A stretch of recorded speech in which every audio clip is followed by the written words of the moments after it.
তার পুরো নাম ছিল বামদেব চট্টোপাধ্যায়।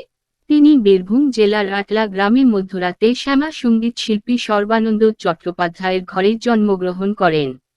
তার নাম ছিল বামাচরণ। খুব কম লোকের মধ্যে তিনি সাধক প্রভার বামদেব উপাধি ধারণ করেন। তিনি একজন সত্যিকারের যোগী এবং তার অসাধারণ অতিপ্রাকৃত ক্ষমতা রয়েছে বলে পরিচিত। যদিও এটা সত্য যে লোকেরা তাকে বামাখেপা বলে ডাকত এবং খেপা মানে পাগল, ভক্ত শক্তি সাধকরা তাকে পাগল সাধক বলে মনে করেন না, যেমন সাধারণত লোককাহিনী হয়। তিনি হলেন বামার পাগল বা ঐশ্বরিক নেশাগ্রস্ত, এভাবে তিনি এই নামটি পান। স্থানীয়রা তাকে খেপা বাবা বামা নামেও ডাকত।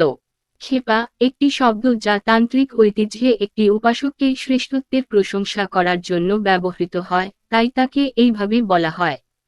তিনি শাক্ত সম্প্রদায়ের শ্রী বামদেব নামেও পরিচিত এবং তারাপীঠের ভৈরব। শৈশবে তিনি নিজের বাড়িতে দেবী তারার পূজা করতেন। বাড়িতে দারিদ্র্যের কারণে মালতীর মৌলিকা দেবীর মন্দিরে পুরোহিতের চাকরি নিতে হয় তাকে। কিন্তু সংস্কৃত মন্ত্র উচ্চারণ করতে না পারায় তাকে চাকরি থেকে অযোগ্য ঘোষণা করা হয়। তিনি একই মন্দিরে একজন বাবুর্চিতে রূপান্তরিত হন, কিন্তু তার চাকরি শেষ হওয়ার পরে রাতে অনানুষ্ঠানিক মোড়ে দেবীর পূজা চালিয়ে যান, যেখানে তারাপীঠের জ্বলন্ত মাটিতে তার জন্য আকর্ষণীয় কিছু অপেক্ষা করার আগে তিনি 1 বছর বা তার বেশি সময় ধরে কাজ করেছিলেন। তিনি তারাপীঠে ফুল তোলা এবং পুজোর জন্য প্রস্তুত করার কাজ খুঁজে পান এবং মাসে 2 টাকা বেতন পান। তিনি কখনো পুরোহিতদের প্রশ্ন করেছিলেন, দেবী তারার মূর্তিটি আসল কিনা, তিনি কথা বলতে পারেন কিনা বা কেউ তাকে সত্যিই দেখেছে কিনা। ফলস্বরূপ তারাপীঠ শ্মশানে তিনি পিশাচ সিদ্ধ ব্রজবাসী কৈলাসপতির সাথে দেখা করেন, যিনি একজন প্রখ্যাত তান্ত্রিক। তিনি প্রতিদিন কৈলাসপতির সাথে দেখা হওয়া ভিড় থেকে দূরে দাঁড়িয়ে থাকতেন, কিন্তু তার প্রচারে মনোনিবেশ করতেন, যেখানে তিনি প্রথমবার কুণ্ডলিনী শব্দটি শুনেছিলেন। তিনি কৈলাসপতির কাছে যেতে ইতস্তত বোধ করেছিলেন কারণ তিনি অশিক্ষিত ছিলেন, কিন্তু শেষ পর্যন্ত কৈলাসপতির পায়ে ডুব দিয়ে তাকে দেবী তারা দেখতে সাহায্য করার দাবি জানান। বেশ কিছু প্রত্যাখ্যানের পর কৈলাসপতি প্রতিশ্রুতি দিয়েছিলেন যে বামার স্বপ্ন সত্যি হবে।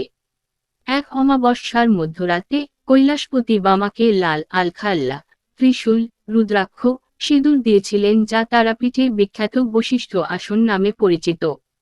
এটি একটি অত্যন্ত বিখ্যাত পঞ্চমুণ্ডী আসন, অত্যন্ত শক্তিশালী এবং সর্বদা প্রাণবন্ত এবং একই আসন যেখান থেকে ঋষি বশিষ্ঠ তারা মন্ত্রের সাথে চরম তপস্যা করেছিলেন। কৈলাসপতি বামাকে বশিষ্ঠ আসন এ বসিয়েছিলেন এবং তাকে তারা মন্ত্র দিয়ে ফিসফিস করেন এবং তাকে বিভ্রান্ত না করে ধ্যান করতে বলেন, অন্যথায় একজন ভ্রষ্ট সাধকের শাস্তির মুখোমুখি হন। তিনি যোগিনী আত্মাদের দ্বারা বিভ্রান্ত হয়ে বেশ কিছু চ্যালেঞ্জ কাটিয়ে উঠেছিলেন এবং এই সমস্ত দ্বারা নিরবিচ্ছিন্ন হয়ে অবশেষে পরবর্তী কৌশিকী অমাবস্যার মধ্যরাতে, ভাদ্র মাসের অন্ধকার রাতে, দর্শন লাভ করেন। পরবর্তীকালে তিনি বামাচরে তার উত্তর সাধকের কৈলাসপতির আরেক প্রবীণ শিষ্য কৌলাচার্য মোক্ষদানন্দের কাছ থেকে তন্ত্র সাধনা আয়ত্ত করেন।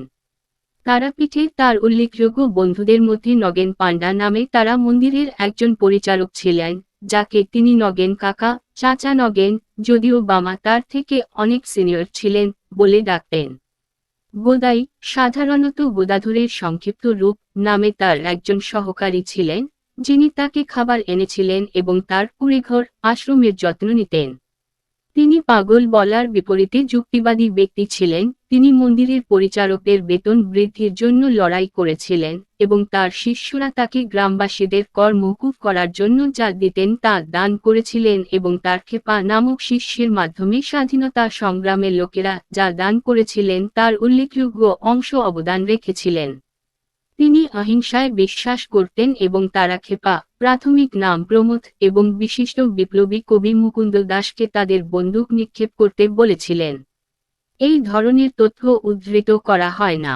তার উল্লেখযোগ্য শিষ্যদের মধ্যে রয়েছেন তারাকেহপা এবং নিগমানন্দ সরস্বতী, প্রাথমিক নাম নলানীকান্ত ভট্টাচার্য। এটি সাধারণত বলা হয় যে ভূত এমনকি উপদ্রব তৈরি করতে ভয় পাবে যখন তারা গুরুকে দেখবে। শিষ্য জুটি বামাখেপা এবং তারাখেপা। নলানীকান্ত পূর্ণ সন্ন্যাসী। জীবনের দ্বার প্রান্তে রয়েছে বুঝতে পেরে বামাক্ষেপা তাকে মাত্র 20 দিনের জন্য তন্ত্র সাধনা শিখিয়েছিলেন এবং 21তম রাতে যা একটি অমাবস্যার হয়েছিল তিনি নলানীকান্তকে সন্ধ্যায় একটি মৃতের উপর বসতে রাজি করেছিলেন। ভীত নলানীকান্ত প্রথমে অস্বীকার করলেও পরে বামাক্ষেপার তিরস্কারে রাজি হন। দেবী দর্শনের স্বপ্ন পূরণ না হওয়া পর্যন্ত তাকে তারা বীজ মন্ত্র জপ করতে বলা হয়েছিল, বিভ্রান্তি ছাড়াই। নলানীকান্তের পথে প্রতিবন্ধকতা ছিল, ভূত দ্বারা চ্যালেঞ্জ করা হয়েছিল কিন্তু বামাক্ষেপা তাকে ভূতের দিকে গর্জন করে দূর থেকে সাহায্য করেছিল এবং নলানীকান্তকে তার আসন ছেড়ে না যেতে বলেছিল। আসন ত্যাগ করা তন্ত্র সাধনায় একটি পাখি ভয়ের কারণ কি, যদি তার বিশ্বাস থাকে যে সে যাকে ধ্যান করছে সে তার পাশে আছে। ভোর হওয়ার ঠিক আগে নলানীকান্ত দেবীকে তার স্ত্রীর রূপে দেখেছিলেন এবং অনুরোধের ভিত্তিতে দেবীকে তার নিজস্ব মূর্তিচিত্রে নিজেকে প্রকাশ করতে বলেছিলেন। তিনি দেবী তারার চান্দোগ্রা রূপটি সহ্য করতে পারছিলেন না, কাঁপতে লাগলেন এবং সমাধিতে চলে গেলেন। তিনি মা তারাকে প্রহার করতেন যখন তিনি তার দেওয়া খাবার খেতে অপারগ ছিলেন কারণ এটি তার তৈরি একটি মূর্তি ছিল। তারপর তিনি সেখানে যান। মন্দিরে গিয়ে দেখলাম মায়ের পিঠে লাল দাগ। বামাক্ষেপা দেবী তারার প্রবল ভক্ত মন্দিরের কাছে থাকতেন এবং শ্মশানে ধ্যান করতেন। তিনি ছিলেন আরেক বিখ্যাত বাঙালি সাধক রামকৃষ্ণের সমসাময়িক। অল্প বয়সে তিনি বাড়ি ছেড়ে তারাপীঠে বসবাসকারী কৈলাসপতি বাবা নামে এক সাধুর তত্ত্বাবধানে আসেন। তিনি যোগ এবং তান্ত্রিক সাধনা উপাসনা নিখুঁত করেছিলেন, যার ফলে তিনি তারাপীঠের আধ্যাত্মিক প্রধান হয়েছিলেন।